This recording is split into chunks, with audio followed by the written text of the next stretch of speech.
So yeah, we've kind of touched on a lot of different stuff, but we talked a little bit about how lyrically it's, about a guy who's maybe a little depressed about life and, just kind of laying there thinking about what could have been, what used to be, and all of that.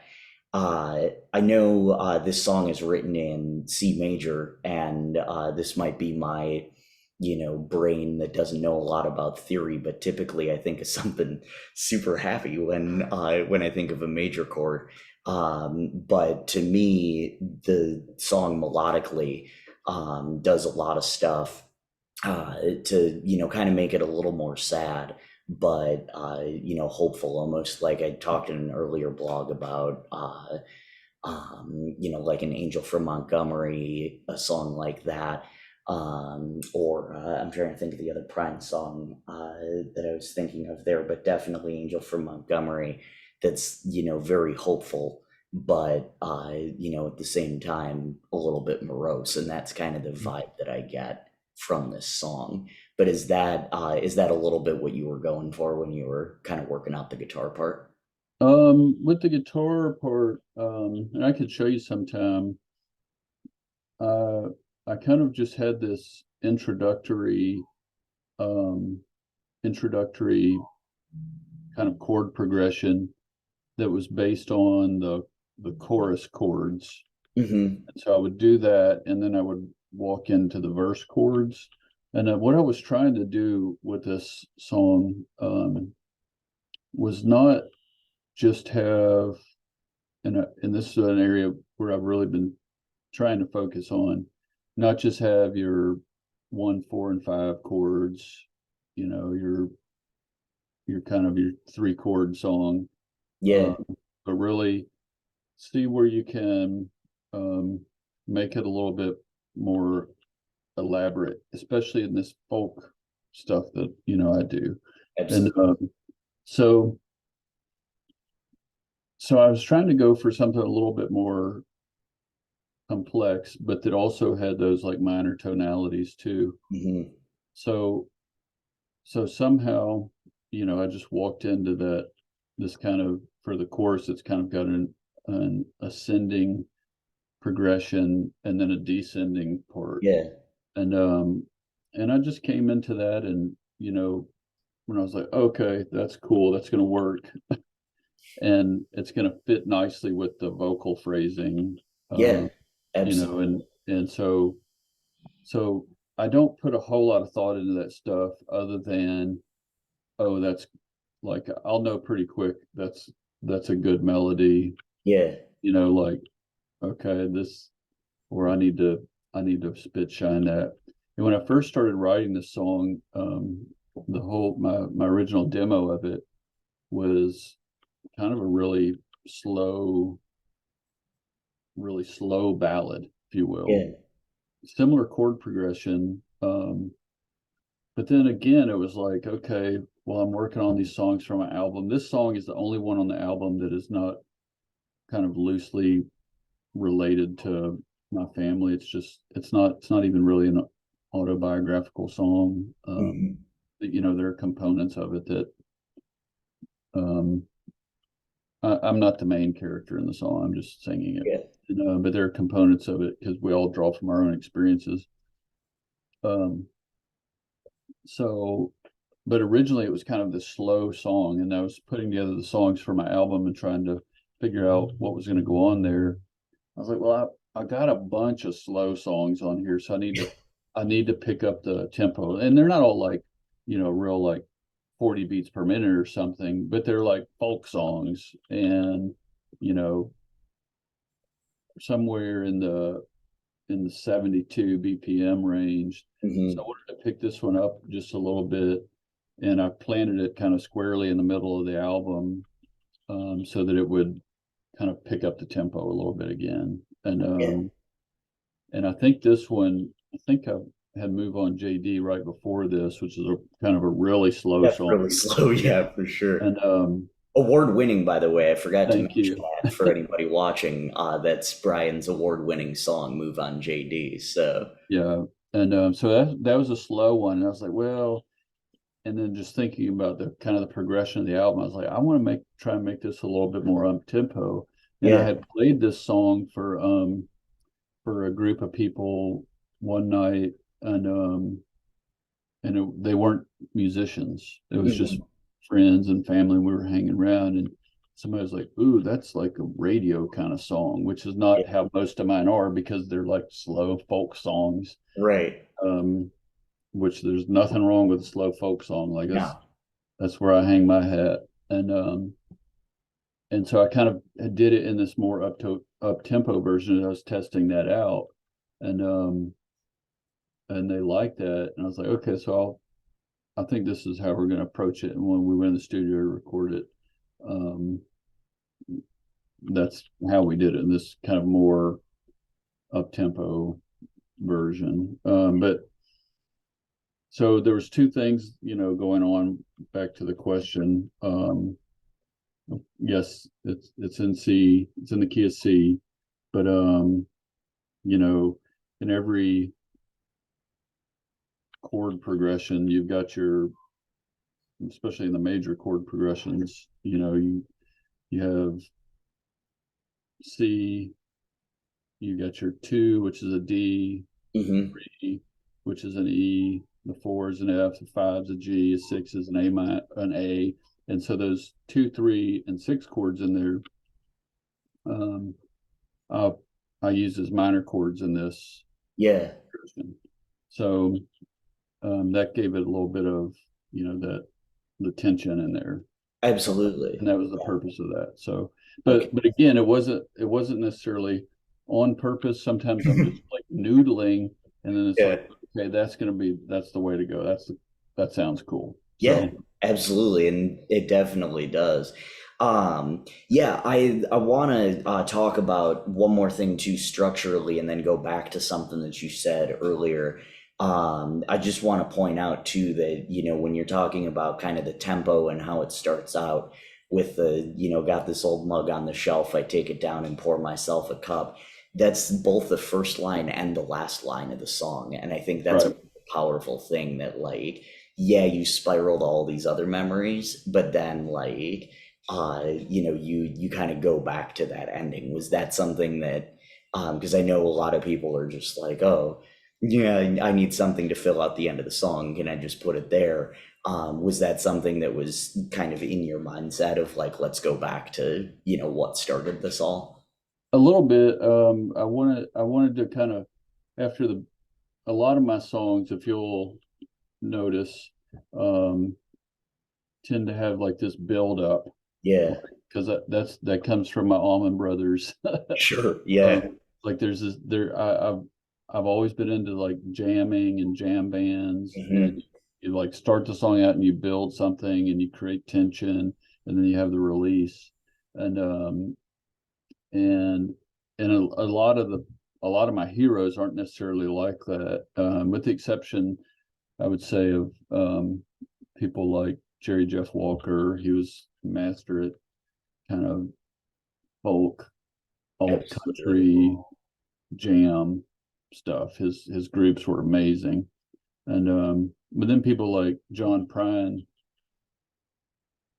he would in his bands, it would just the song would kind of be the same throughout, but incredible music, but not this like build up to this like you're climbing a mountain, and then when you finally get to there's a climax. Hmm. And his climaxes are lyrical usually. Yeah.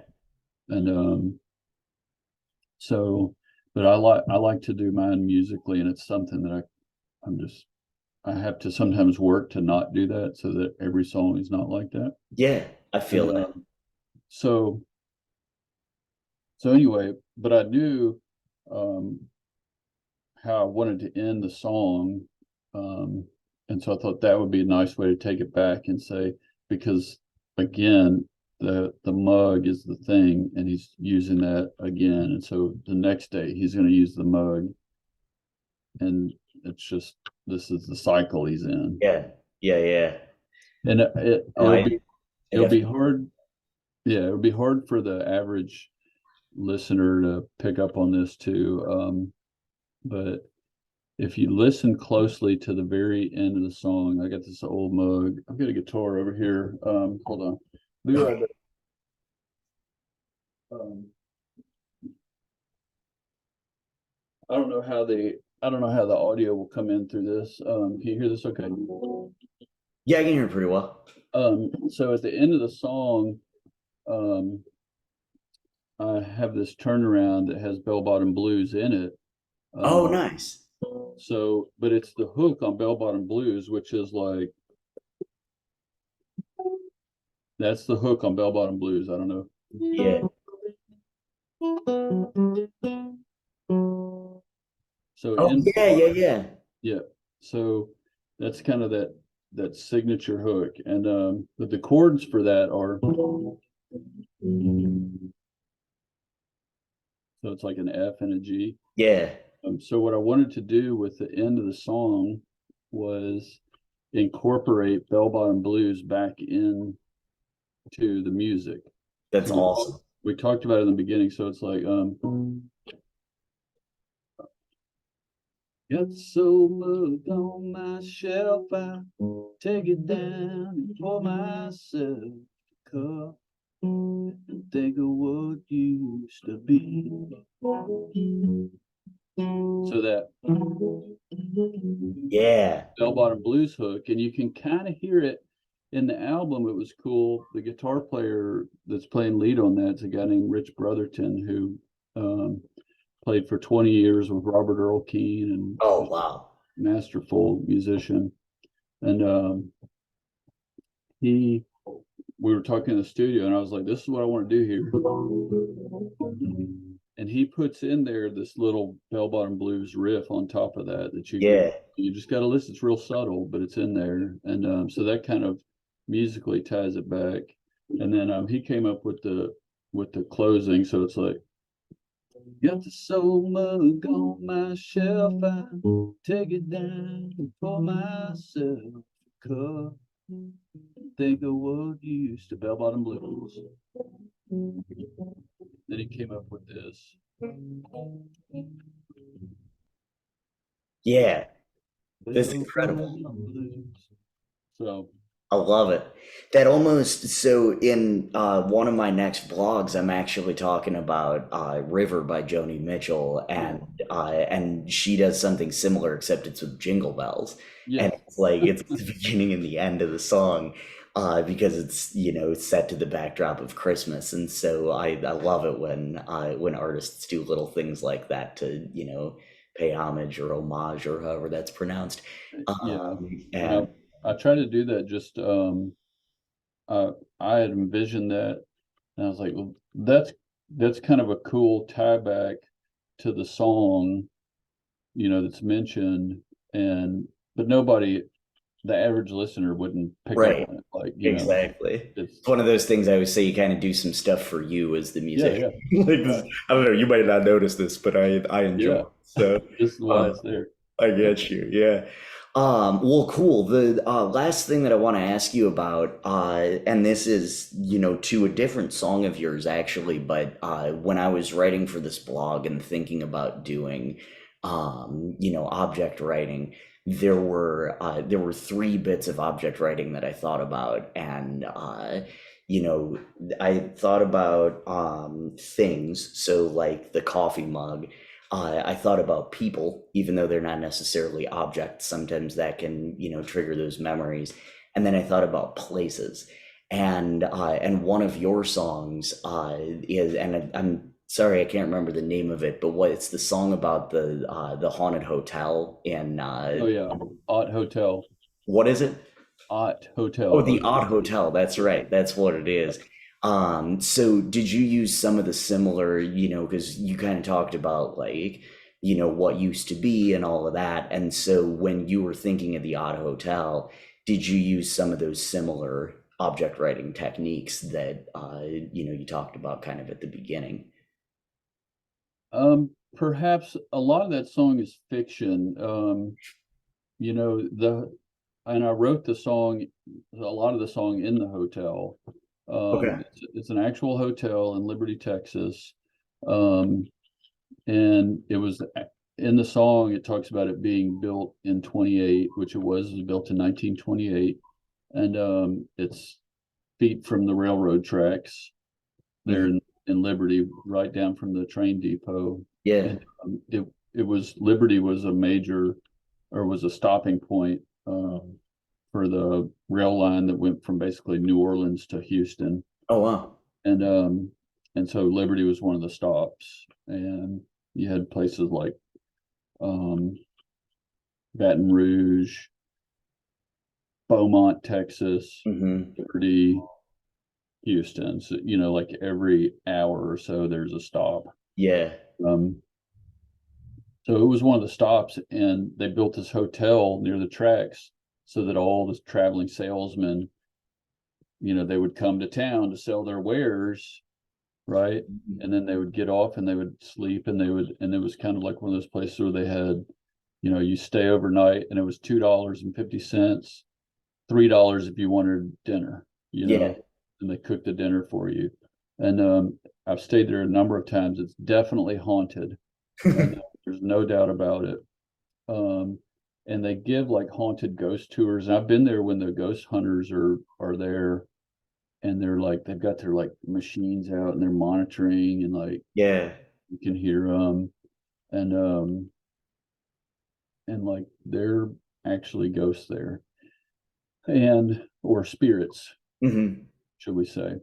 And um and so it's a lot of times where I would stay when I would go back home, because I don't usually stay with my dad. Sometimes I'll stay with my cousins.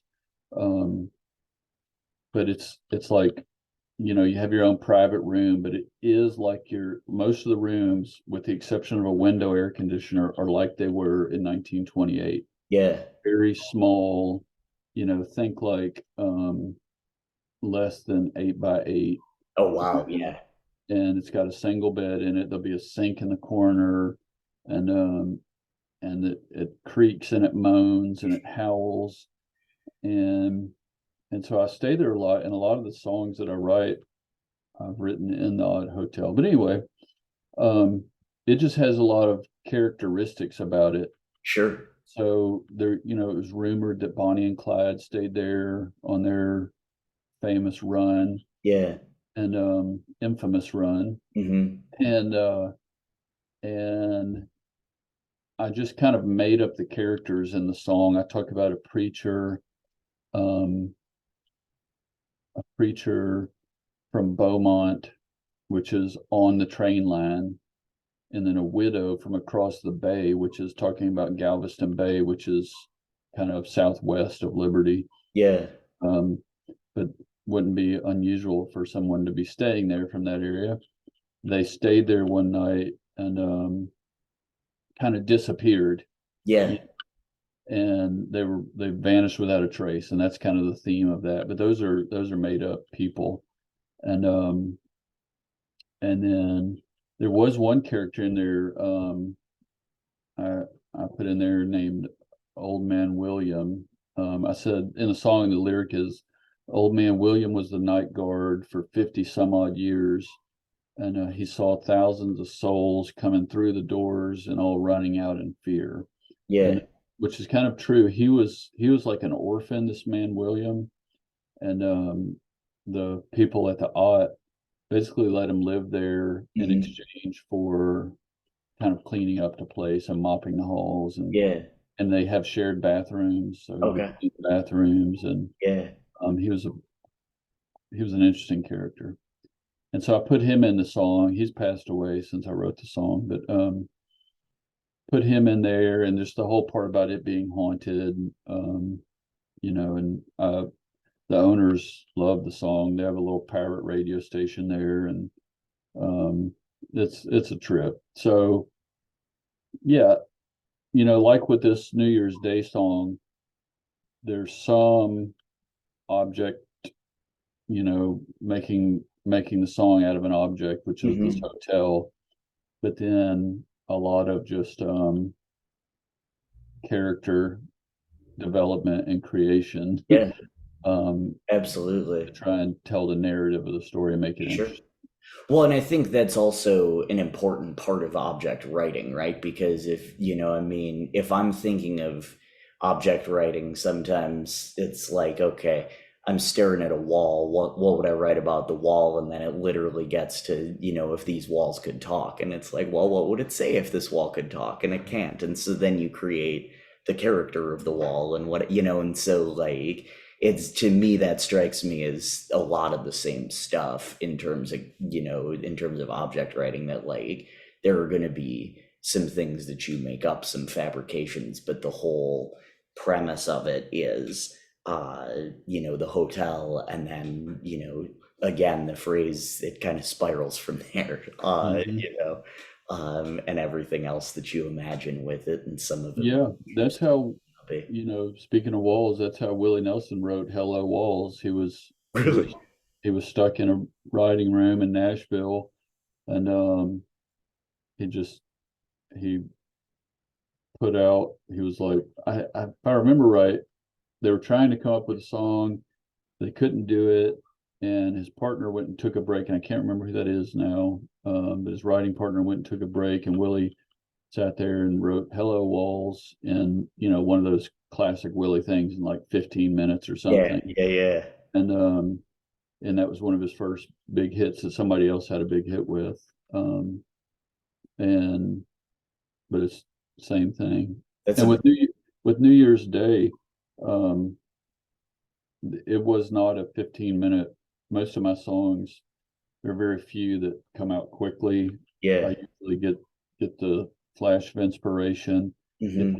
main part of what I'm going for, and then the rest of it sometimes can take weeks, months, or years. Yeah, So I get you.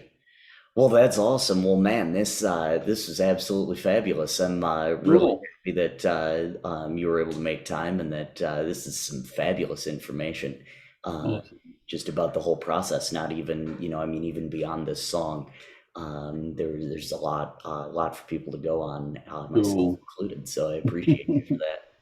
You got it, man. Yeah, Thanks for having me. And not a problem.